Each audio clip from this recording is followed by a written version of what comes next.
Welcome to Third Culture Leaders, where we dive deep into a world of those who grew up in between cultures. I'm your host, Murali Srinagaranadas, and together we'll explore the unique perspectives of those who grew up in a culture that's different from their parents. While this can be isolating, it also gives us the ability to create deep relationships and gain and embrace a global perspective. This podcast is a platform to share the stories of third culture leaders who have brought a global perspective to Canada. Let's reflect on those insights and take action. I was honored to have the Right Honorable Adrienne Clarkson on our podcast. Incredible journey. And my father always said, don't look back. We lost everything, and we're going to get everything back and more. Incredible career. The only way an immigrant nation can keep ahead is by... How did that happen? How did she get into that type of position? And what are the things that she did as Governor General? What were those insights? And really, what's her future vision of Canada? We have to think, when we're complaining now about things and how they are, think how far we have come. I benefited a huge amount from growing up in Canada, and I would like to make my impact on this place that supported me. So really hearing from Madam Clarkson on her journey was incredibly inspirational. I hope it is for you as well. Madam Clarkson, it's such an honor to have you on the podcast today. Thank you so much for coming. It is an incredible journey that you've had, so many wonderful things that you've done throughout the years. And I was curious, if you could identify a defining moment that has brought you to where you are today. No, I can't. I think my life has been like a, as an Indian philosopher said, a steady flowing river. And it started in a little source, like bubbling up with my birth. And then like a river, finds a course, and there are obstacles in the way. And of course, I was born in Hong Kong, and that was a lovely life that we had.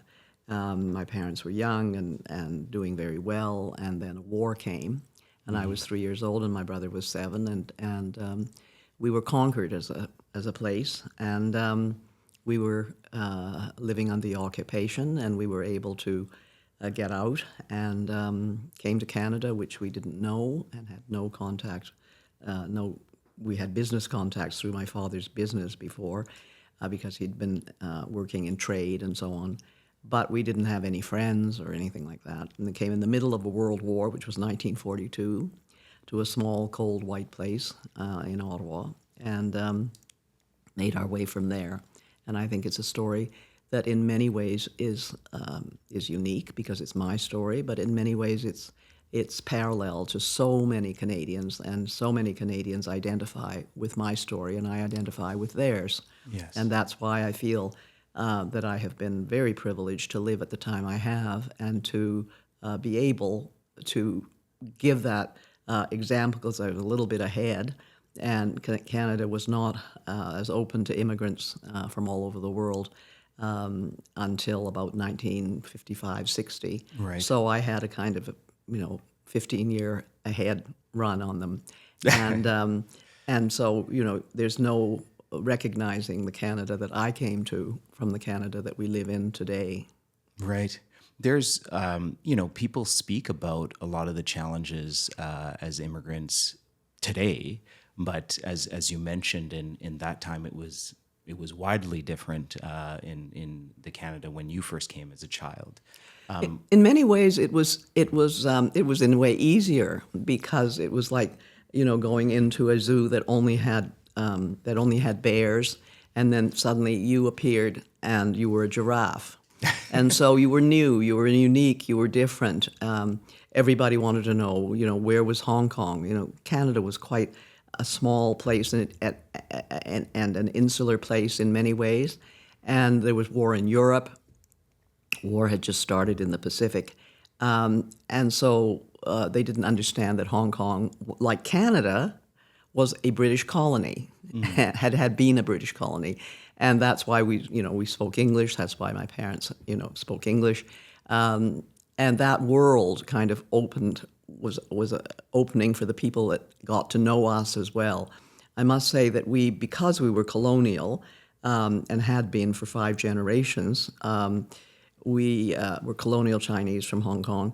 We were very, you would say, westernized in that sense because we were Anglicans. And that helped us a great deal when we came to Canada because the Anglican Church helped us. And we went immediately to the Anglican Cathedral, and that was a center of society and hope for us. And initial friends, people there, their kids walked us to school, did various things for us.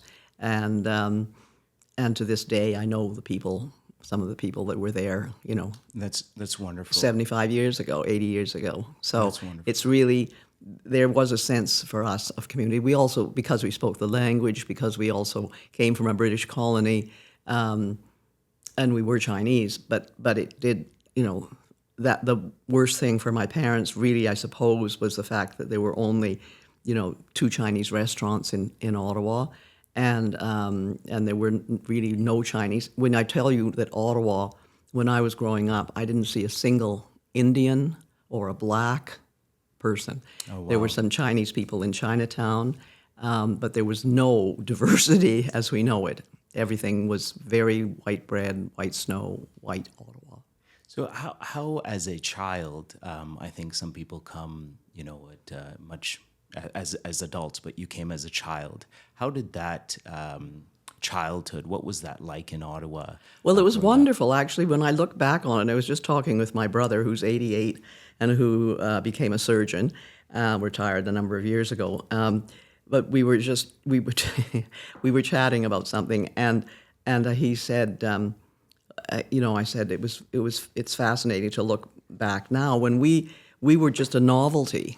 I mean, there wasn't anybody like us, and as there were no, different colors of people or anything, we were much looked after. For instance, we were right after the war when 1947. I remember it was 1947 because I was 8 and my brother was 12. We were asked to appear on the Humane Society's weekly Saturday show because we had bought 2 collies. We had a house. We'd bought a house in 47. And we had 2 collies, and we were asked to come on the show and talk about our collies on a regular basis, which we did. It must have been fantastically boring, but anyway, it was, they had us, but nobody could see us, so nobody knew that, we were Neville and Adrienne Poy, and we were the Humane Society's kids who talked about their dog. And we had one very touching one time. We didn't know if we could do it because one of our dogs had to be put down. And so we described going to the Scott Street and taking the dog there and what it meant to say goodbye to our dog. So we were, in many ways, I would say, because you're different, didn't make waves. It was interesting because I was the only Chinese child in my class, and my brother in his, in our public schools, and there were a lot of Syrians. They had come as a wave in the 20s, and we'd now call them Lebanese, but they were then Syrians. And so they were Syrians, and that was about the only, say, quotes unquote, minority that we would have seen. And it was an interesting thing because I think we were just brought in as, there we were. Yes. We were not part of a threatening yellow peril wave or anything. Mm-hmm. And we were not, we spoke English, and my parents spoke English, and my mother was very relieved. She had not, in her life, married life, ever cooked, because at Hong Kong, right? Yeah. Upper middle class people didn't even go to the kitchen. The cook came to you and said, "What do you want me to go to the market and get?" And we each had an ama, and we had a chauffeur, and we came to Canada. We had nothing. We got a little duplex, and she had to learn to cook. And luckily, people from the cathedral also. We were in a French Canadian neighborhood in Ottawa, and we made friends because one of my father's Canadian friends in Hong Kong was French Canadian, and he wrote to his sister, who was a nurse, and said these people are coming, et cetera, and help to take care of them.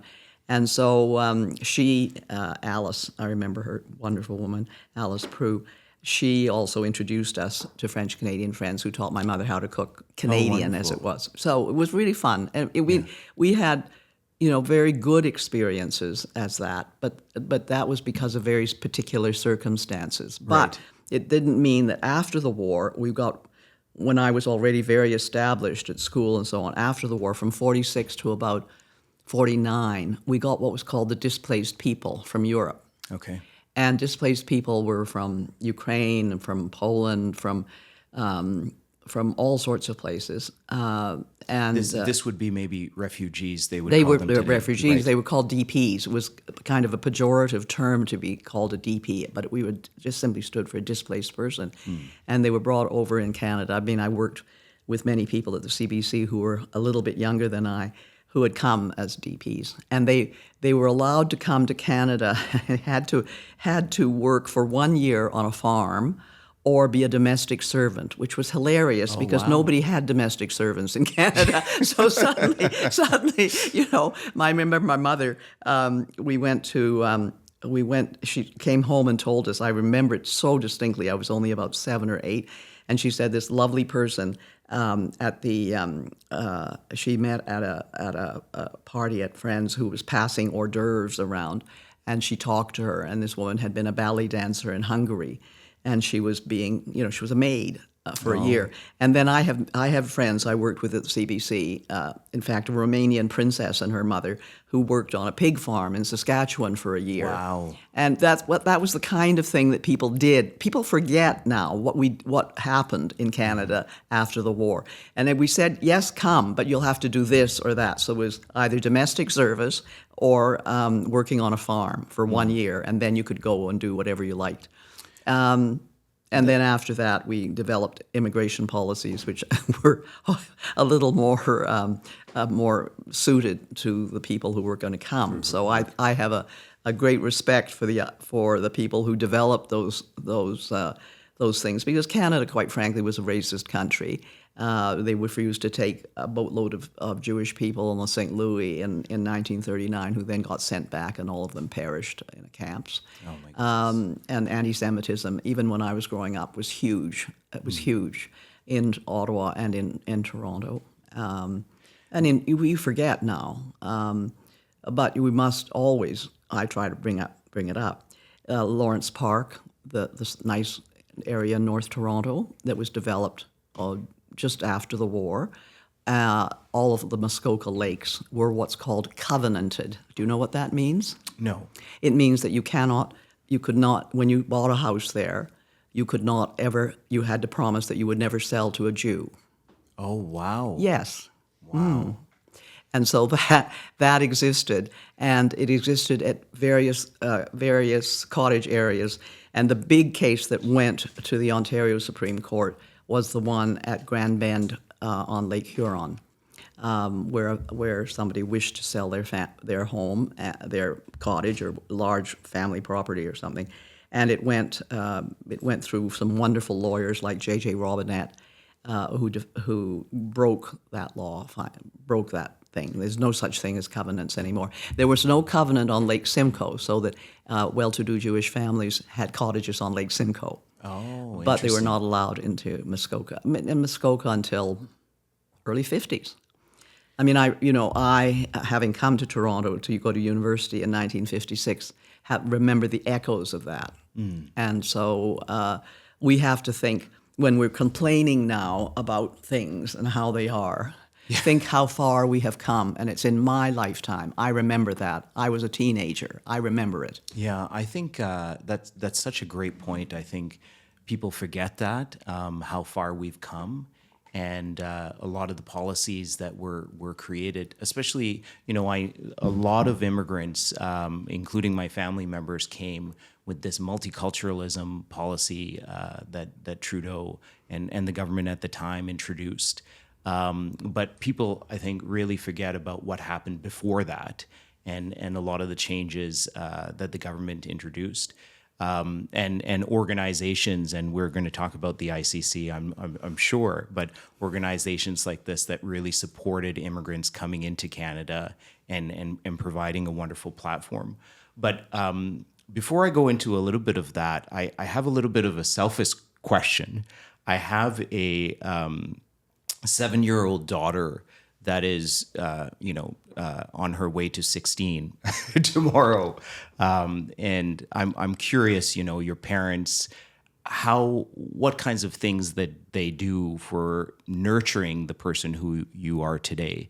What kinds of messaging environment did they create for you, Madam Clarkson? Well, I would say that they were both extraordinarily courageous, and they were tough and resilient, and they were determined that, where fate had thrown them, they were going to make their life. Luckily, they spoke English, so that was not a problem. My mother was very well educated, actually, and my father less so, but he made his way in business and so on, and his English was terrific. And so I would say that what I learned from them was just an enormous determination. And because there were so many people who came from Europe right after the war, and we had friends who were Estonian, and I had a Danish friend, and war had just thrown their whole lives into disorder, and they had to come to Canada, and it was not what they wanted to do, but that happened. And my father always said, "Don't look back. We lost everything, and we're going to get everything back and more. And we will have more than we ever had, because we're going to, make a great life for ourselves. And you are going to make a great life for yourselves." So in a way, my brother became a doctor because my parents said, "You're going to be a doctor," and he showed some interest in it. He was taking the stings out of bees and carrots and things like that when he was about 6. And did you know you were going to go down that path at that no, early I age? didn't know what I was going to do, but I was very smart. I was very clever at school. I've been always very good at school because I have an almost photographic memory. Because I'm very good at math. Math was my big strong point, and of course Oh, interesting. Very interesting, yeah. Math was geometry, algebra, trigonometry, calculus. I was really, really good at. And when we did those tests in high school, what should you be? It always came out that I should be an accountant. And Interesting. yes, and my father said that's ridiculous, and and so I was luckily. They were very strong in terms of we would go to university and we would do well, and then let's see what would happen. And then in my high school years, I met the person who had the greatest influence on my life, except for my parents, which was my high school English teacher, Walter B. Mann. Oh, yes. Who was an extraordinary person and who influenced a lot of people's lives, but mine particularly, because he told me, "Yes, you're very good at maths, and you can just ace them and get 100%, but your life is not going to be about math, and that's not really what your mind or soul are going to be about. You really like literature, you like writing, and and it was true, I did, but I didn't get necessarily the top marks in all of that, but I loved it." And he said, "That's what you should do." And he said, "And also, you're very philosophical. You should do philosophy. And you like history." And it's true. I loved history. And I did very well in that because it was memorizing facts. And This is a little bit different from the stereotypical Asian family that pushes you towards, I guess, STEM subjects. Yes. So it's very nice that someone was there nurturing that. No, he was nurturing that. And also, he had 2 daughters. And his daughters are a little younger than me, and one of them became the first woman president of York University, Susan Mann, and the other one became the Speaker of the House of Legislature in Vancouver. She was a longtime NDP member of Parliament, Gretchen Bruin, and so he obviously, gave that message to the women that he thought were interesting. And he said to me also that I should come to University of Toronto. My parents were fixed on my going to McGill, where my brother was going to go to medical school. And he said, you know, you must go to University of Toronto and to Trinity College because he said, you're an Anglican and you'll like it.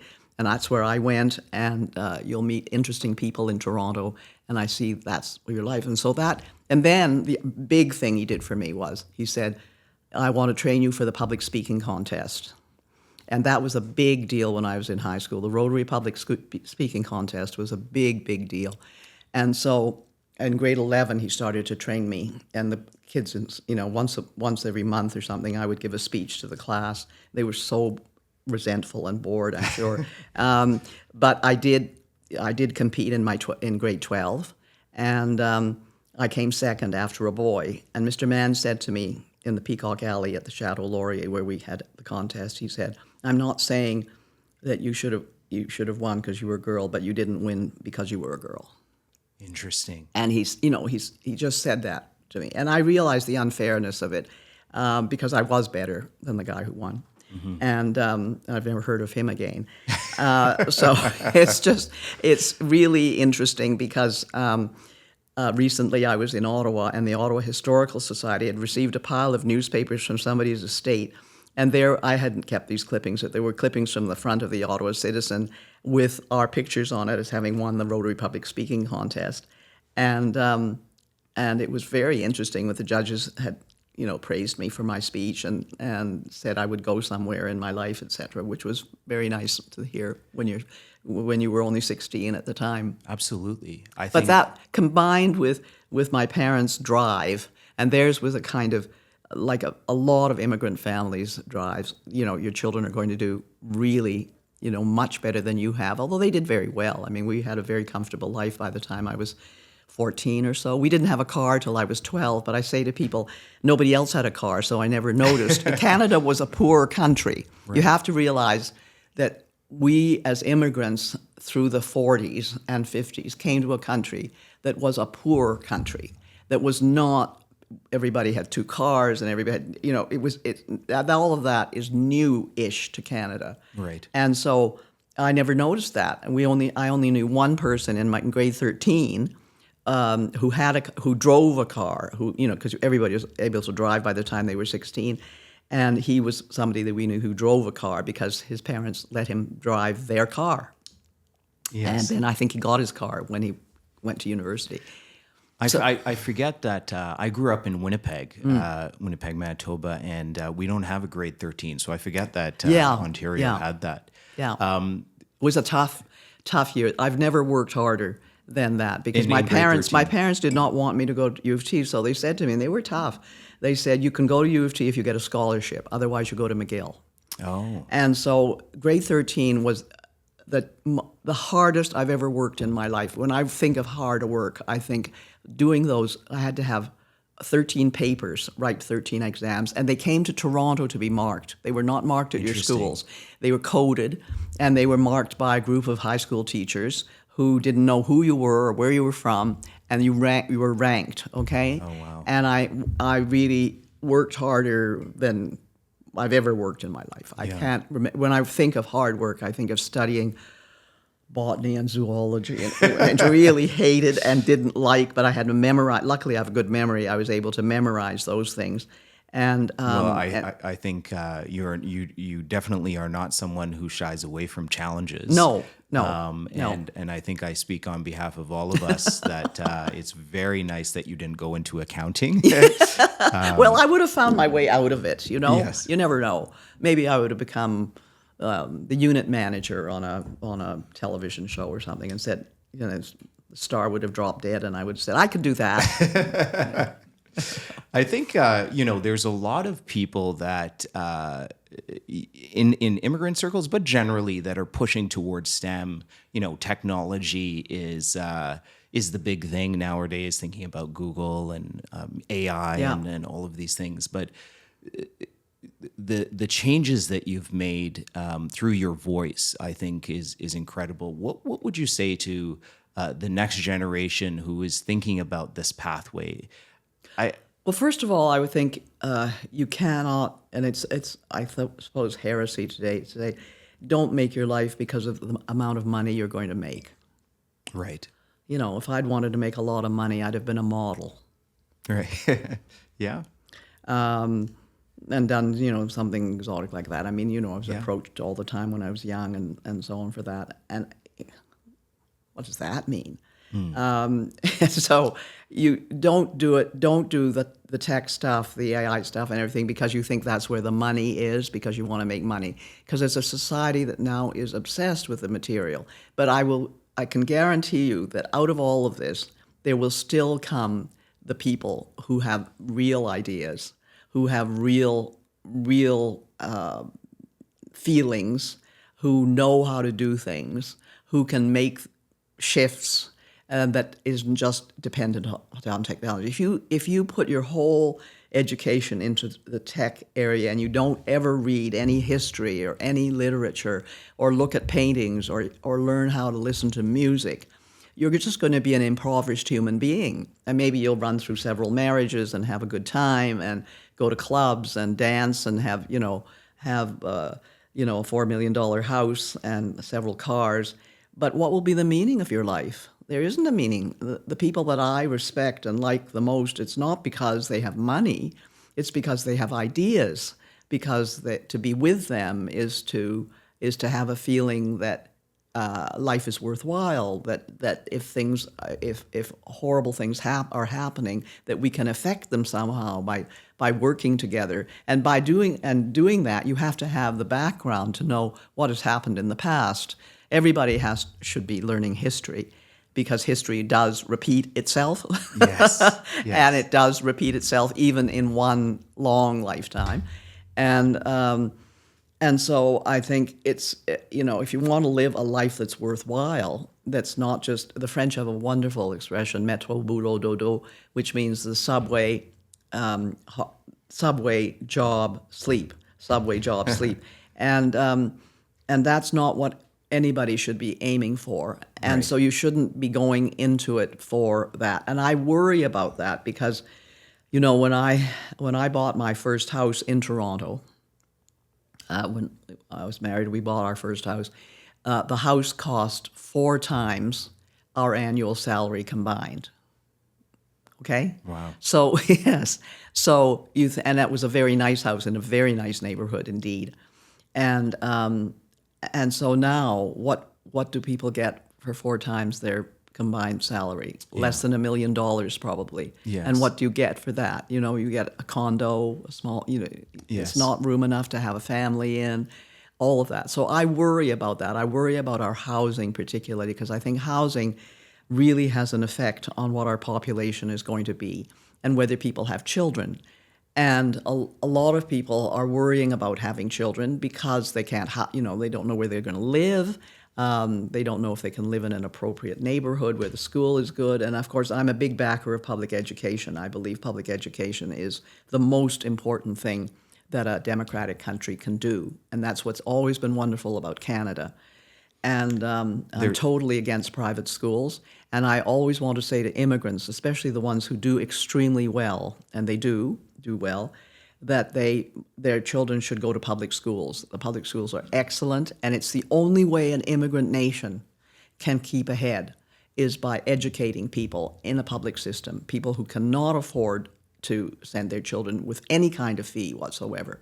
And it's always been our glory of public education. My husband and I are very strong on that. I really don't believe, and there are rich immigrants, I know a lot of them, and they say to me, what school did you go to? And they expect me to say something or other they don't know about me. And I tell them Kent Street Public School and Elgin Street Public School and Lisgar Collegiate, and then the University of Toronto, which is a public university. Of course, there are fees, but it's not like the United States. And I think that leads to a class system and to a breakdown of society, which is irreparable when you break it down that way.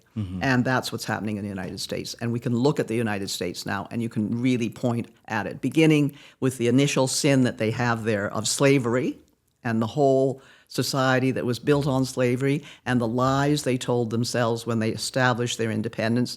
The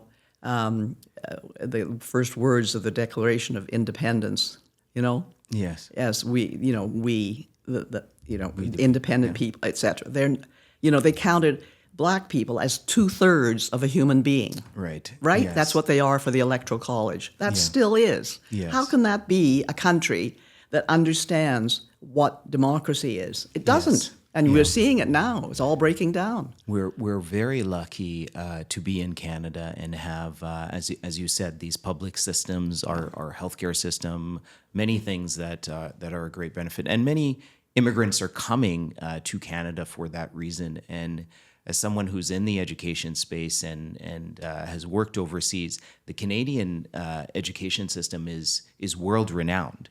A lot of Canadian schools overseas in the K-12 space, people are very happy to send their children there to get that education. I think in technology as well, Yeah. there's this rage for AI, but I think people forget that the AI and kind of the research that was done was from U of T. Yeah.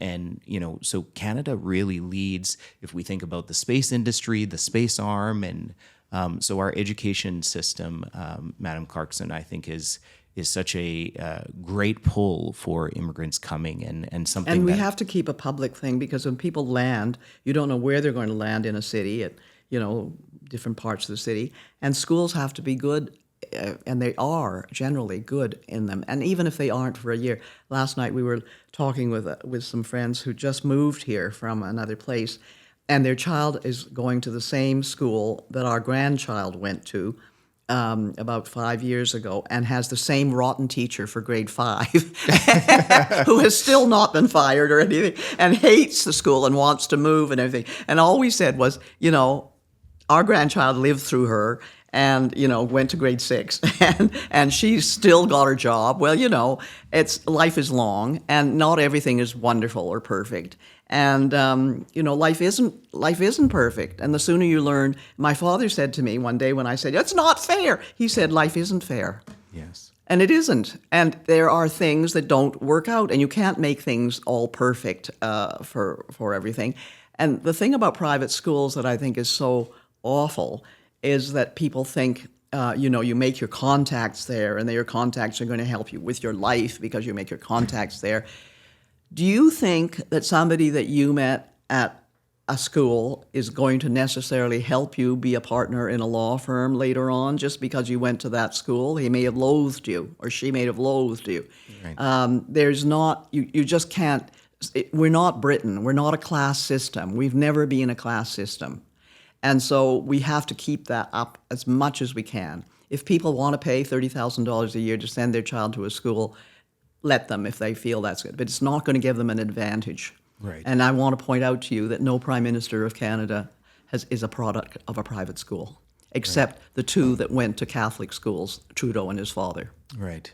Interesting. I didn't know that. All right. That's very interesting. Absorb it.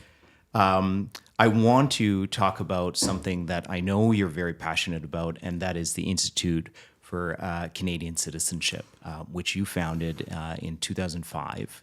And just very recently, you've stepped down from to pass it on to two very capable individuals. But what inspired you to start this organization? Can you share with the audience what the inspiration was and some of the wins that you've seen over the years? Well, when you're Governor General, you are encouraged and to start a foundation when you leave as Governor General. And I felt that what I wanted to do most was to encourage citizenship among people who came to the country, and to make it easier for them to get to know the country.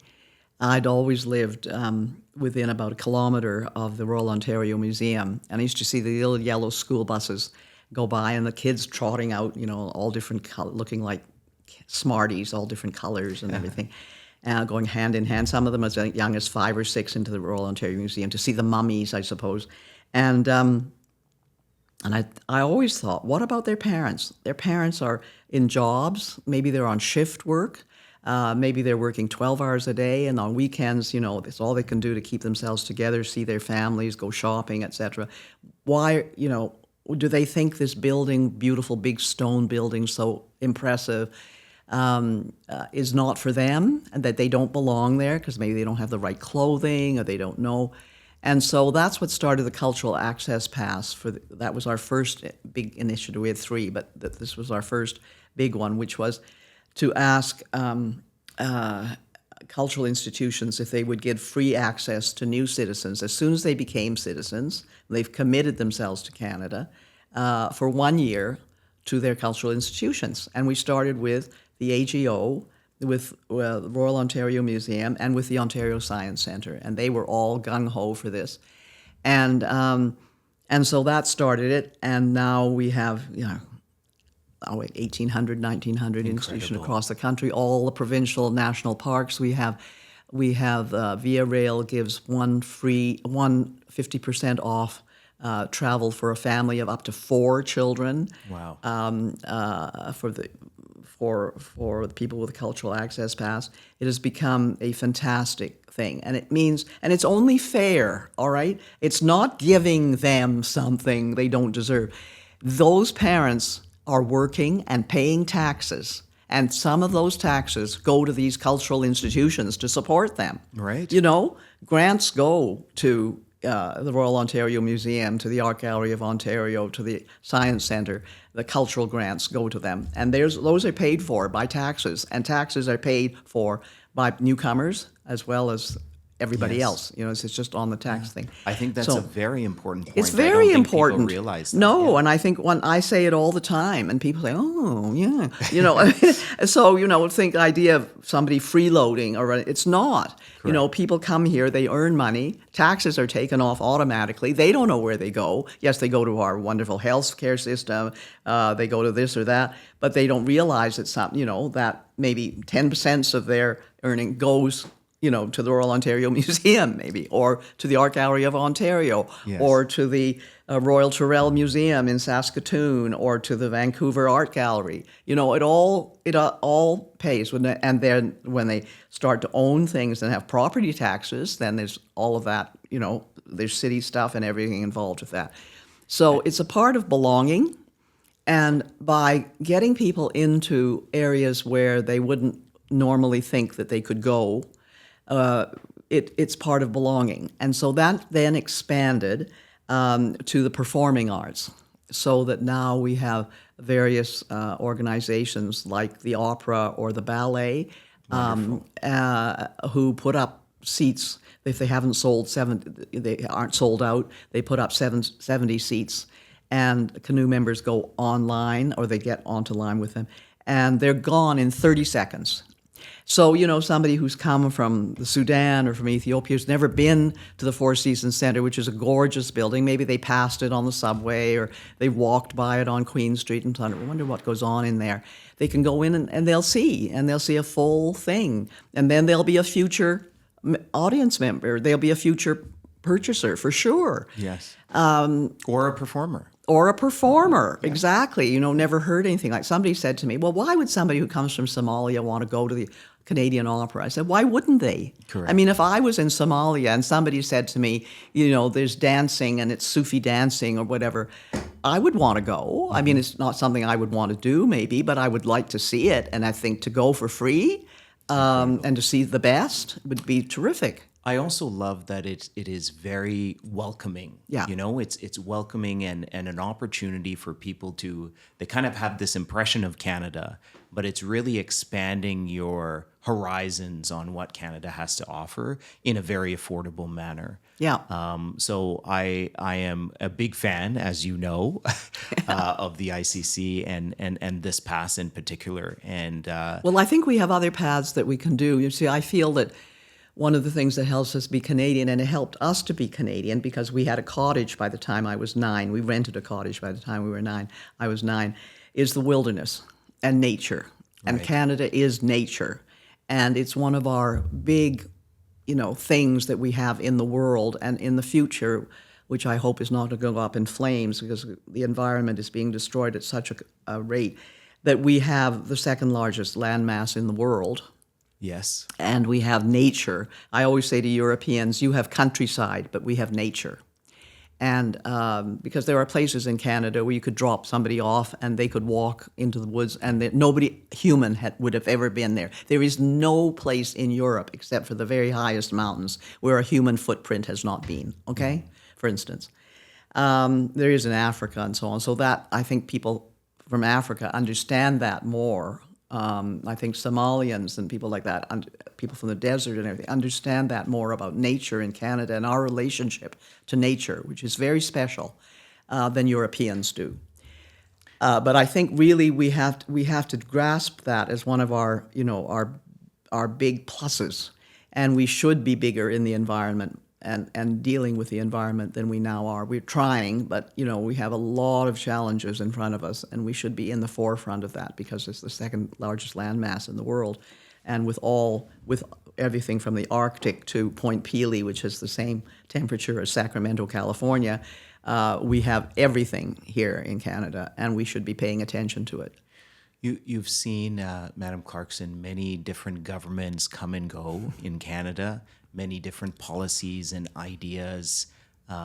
We are in I was looking at Stats Canada and some of the statistics of newcomers coming to Canada, and it used to be 8 out of 10 newcomers would become citizens. It's now something like 4 out of 10 newcomers are becoming citizens. And I know, the canoe, the pass is hoping to really open up a welcoming opportunity for newcomers. But where are you seeing Canada now? Where are you hopeful for Canada?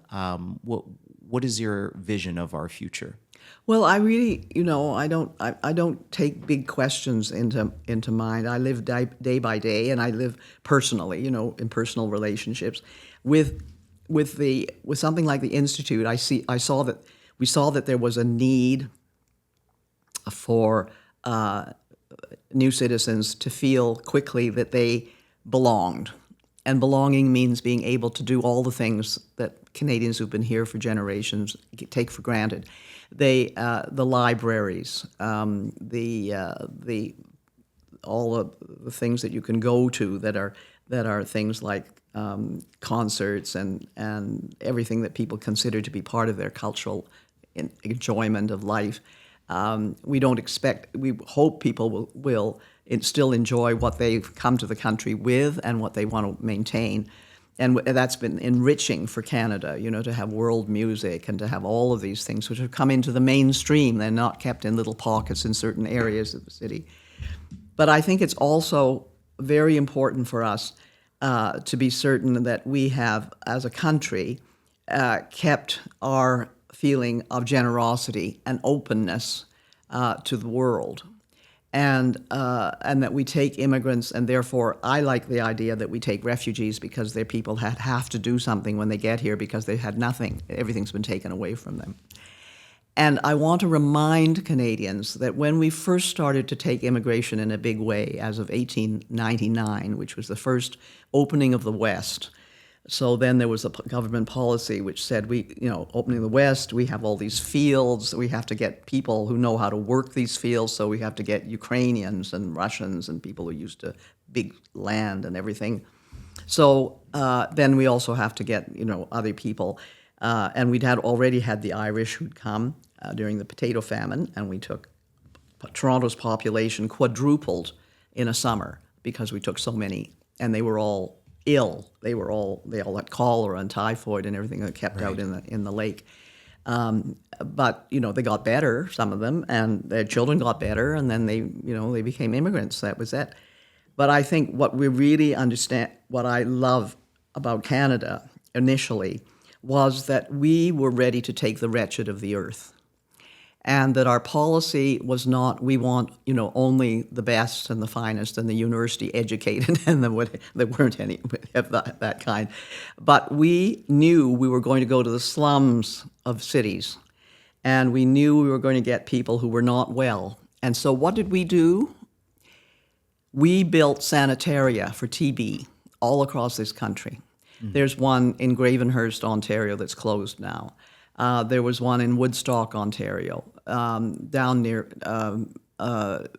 all through the West, there are TB sanitary. There was one in Ottawa. I visited it as a child in 1946 because a waiter at a Chinese restaurant that we used to go to had to go there, and my parents went and visited him on a Sunday, and I waited in the parking lot.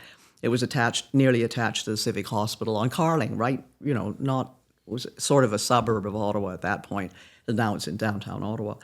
And we built these because we realized we were taking people from slum tenements who had never had medical attention, and that they would arrive with TB. And I don't know what the percentage of people arriving with TB was, but it was quite high because they built these places to rehabilitate them. After a year or two, they got better, and then they were let out and, continued their lives. But so we didn't just say you have to be perfect to come to Canada. You have to have this amount of money and you have to be perfect in every possible way.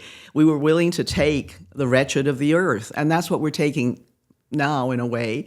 The wretched are the people who have had their homes taken away from them, their families shot around them, people starving around them, the immigrants who are refugees, etc. Nobody wants them, nobody cares about them.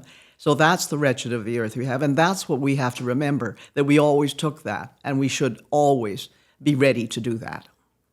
That's wonderful. I think I hope we continue to do that. I think this is who we've been in Canada, and it's important people like yourself that need to share that voice to ensure that Canada continues to do that. What is your view on Canada's position in the world? I guess pulling a thread from your comment about taking people who are coming from a difficult environment and providing a safe haven here in Canada. Some people have challenged Canada's position on the globe now. I'm not sure what your opinion is on that, but where do you see us in the future as a leader on a global scale? Well, we can always be a leader because we have a multicultural population. We have people who speak every language in the world. We are a bilingual country, French, English, and we've always lived with a lot of complexity. We're not like the United States, which wants to be one big monolithic thing. And we just have no values that we share with them. Entertainment values maybe, but apart from that, it's just not the same kind of thing. And so we have the oldest continuing democracy in the world, as my husband always points out, because we have never had anything to change the idea of moving towards responsible government, which we started in 1848. And we've always been a democracy. And we've just opened it up, till the women got the vote, et cetera, et cetera. And we really are a happy, little country. Medium. Well, we're not that little anymore because we're nearly 40 million people. And so we've got to get that little mentality out of ourselves and say, Right. I think little Canada belongs as a beautiful attraction for people to go to. But that's not, our minds should be big Canada. And I think that we can punch well above our weight because, for one thing, we have such a diverse population, and they're all taking their places in the political realm. We've got cabinet ministers whose roots are from all over the world, all different religions, all different beliefs.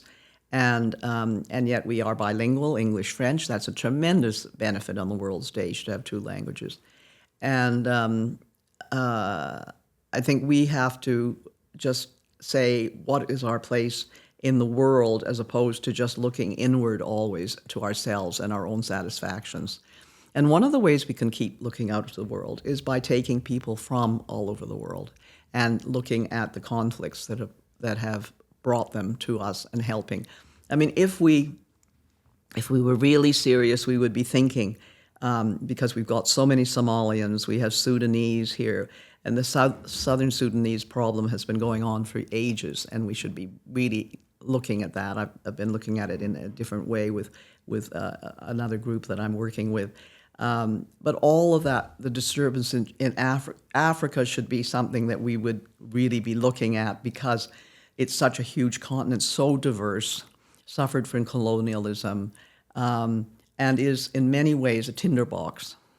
we are, we're going to wake up one day and discover, oh, we've been looking at the Middle East, or we've been looking at, Ukraine and Russia, etc. And suddenly there, around Mali somewhere, and Central African Republic or whatever, we will find we have not just little fire going, but something boom.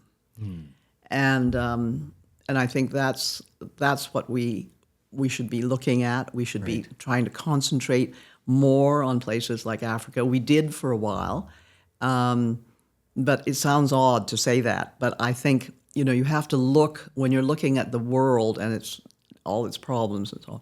Look at the places that you haven't looked at before. And it's such an enormously complex place with such diverse, interesting cultures that are so ancient. And, when you see the trade routes through Africa and so on, all of that stuff. There was a wonderful show at the Aga Khan Museum about the tracing gold routes through Africa. Oh, it was fascinating. In the 11th, 12th, 13th centuries. And that kind of thing we don't know that much about, and we think, oh, you're right off Africa, really. Just don't want to think about it. We can't do that, even though we have to be preoccupied, certainly, by what's happening in the Middle East, what's happening in Ukraine. But our policies, as an overall policy, I would hope we would still be having a policy about Africa. Wonderful. Madam Clarkson, you have and continue to be a inspiration, a motivation, and a celebration of Canada. Thank you so much for coming on this podcast. We really appreciate it. I very much enjoyed it. Thank you for having me. Thank you.